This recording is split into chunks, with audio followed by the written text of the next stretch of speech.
Mucho antes de Zeus, de Thor o de Yahvé, existía Enlil, un dios tan poderoso que podía borrar civilizaciones enteras con una sola orden, y sin embargo, fue prácticamente eliminado de la historia humana. ¿Quién era realmente este dios antiguo? ¿Por qué los textos más antiguos del mundo lo describen como el que decidió exterminar a la humanidad?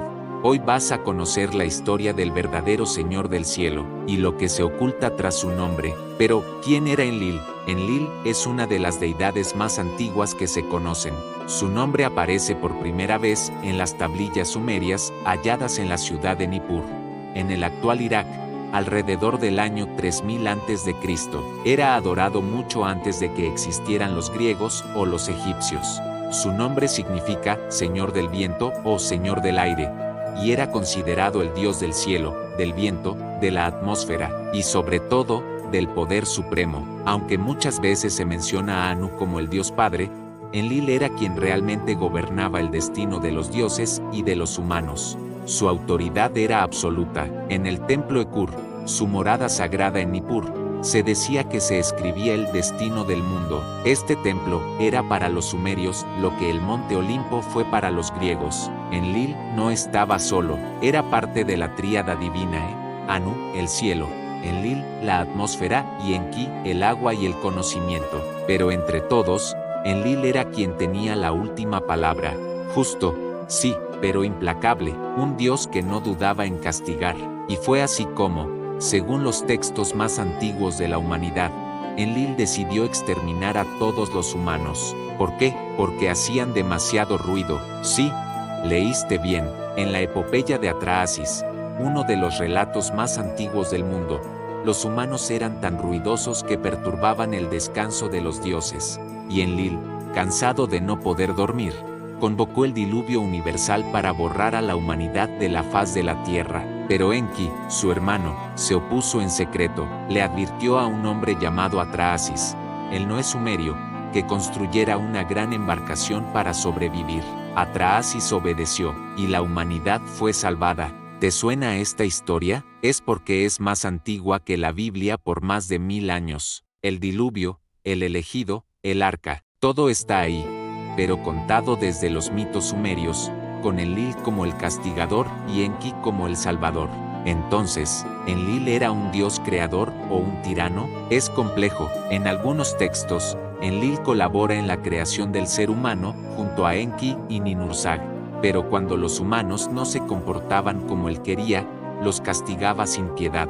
Sequías, hambrunas, plagas, guerras, todo lo usaba como forma de control. Enlil no era un dios de amor, era un dios de orden, y el orden debía cumplirse, cueste lo que cueste. Pero hay más, Enlil no era solo una deidad sumeria, también era el líder de los Anunnaki, ese grupo de dioses que descendieron del cielo, según los mitos mesopotámicos. Algunos investigadores modernos, especialmente en teorías de antiguos astronautas, interpretan a los Anunnaki como posibles visitantes de otro mundo. En ese contexto, Enlil sería el comandante supremo, el que dirigía las operaciones divinas en la Tierra.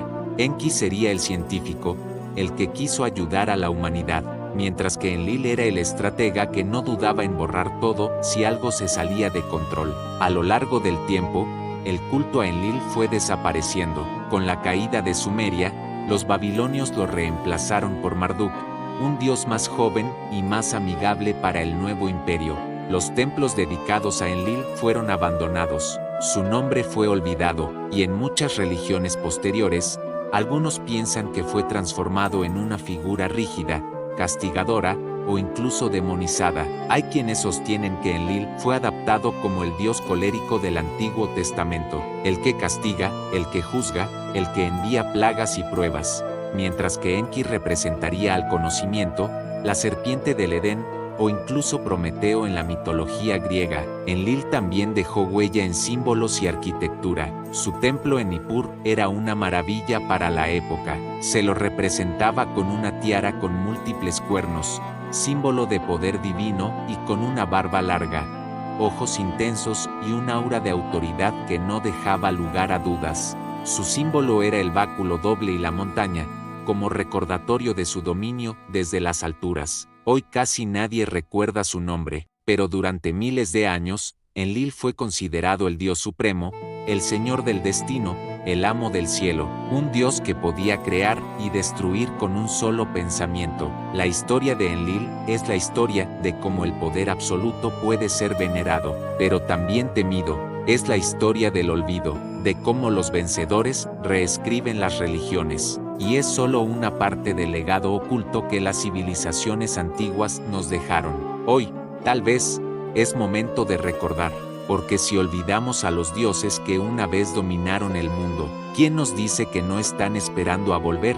El que decidía los destinos del mundo, mucho antes de que se tallaran los obeliscos egipcios o se erigieran los templos griegos, antes incluso de que los patriarcas bíblicos caminaran por los desiertos de Canaán, Enlil ya dominaba los cielos. Era el Dios que decidía el destino de los hombres y de los dioses, un poder absoluto, indiscutible, y finalmente, olvidado, pero su historia no terminó con un diluvio, ni con el abandono de su templo. La huella de Enlil siguió latiendo por siglos en las piedras, en los himnos, en la forma misma en que las civilizaciones entendían el poder, el castigo y el orden universal. El corazón del universo, Nippur y Elekur en el corazón de Sumer, entre los ríos Tigris y Éufrates, se levantaba la ciudad de Nippur. Pero no era una ciudad común. Ningún rey gobernaba desde allí, no tenía ejércitos propios ni poder militar.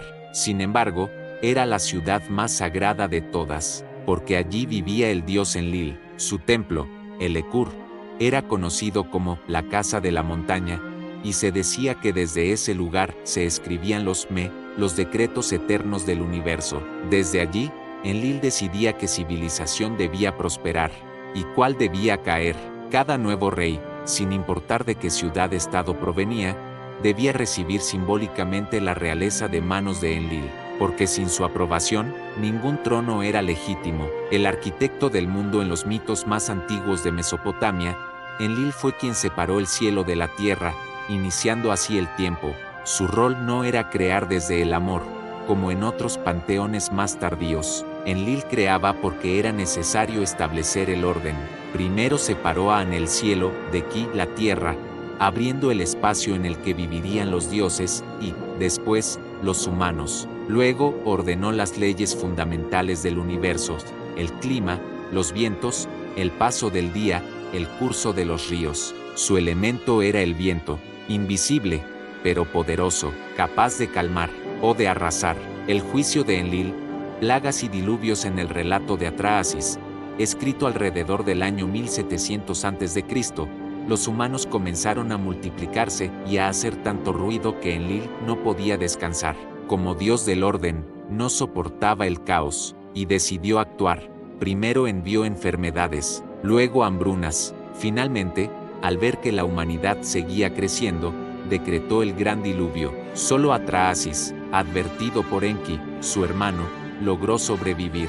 Construyó una embarcación, salvó animales y repobló el mundo. Esta historia sería retomada siglos más tarde en Babilonia como la epopeya de Gilgamesh, y más tarde aún en las tradiciones hebreas como la historia de Noé. Pero Enlil fue el primero en enviar el agua para borrar a la humanidad. El rostro severo del poder, a diferencia de otros dioses como Enki, que actuaban con astucia y misericordia, Enlil representaba la autoridad sin negociación. Era el dios que no toleraba la desobediencia, se lo temía más que se lo amaba. No era un dios de cercanía, no bajaba al mundo con frecuencia, se comunicaba a través de decretos, sueños proféticos y castigos naturales. El mensaje era claro: si el orden se rompe, las consecuencias son absolutas. Su rostro era descrito como majestuoso y terrible, barba espesa, ojos severos, tiara con múltiples cuernos,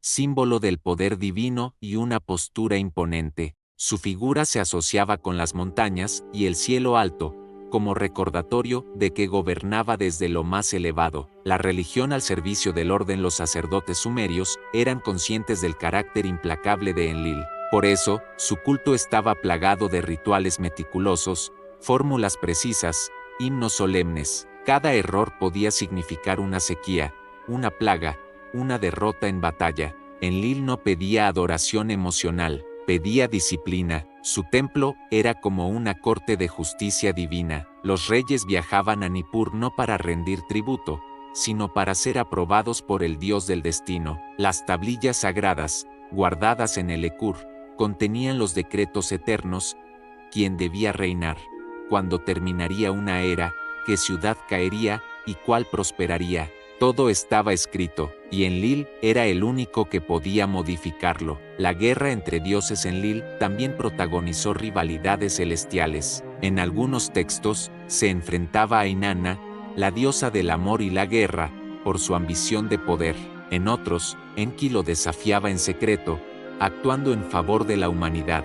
Estas tensiones entre dioses reflejan las divisiones entre ciudades-estado y facciones políticas humanas. En algunos relatos, Enlil incluso participaba en guerras celestiales, enviando pestes o terremotos como armas divinas. Era el dios que usaba la naturaleza como castigo. No necesitaba espadas, tenía el viento, la tormenta, la palabra, la lenta caída del dios supremo. Con la llegada del imperio babilónico, el panorama cambió. Marduk, el dios patrono de Babilonia, fue elevándose por sobre todos los demás. En nuevos mitos, fue él quien creó el mundo y venció al caos primordial. Enlil fue desplazado, los sacerdotes de Nippur perdieron influencia, su templo quedó relegado, y con el tiempo, la figura de Enlil fue olvidada o reinterpretada.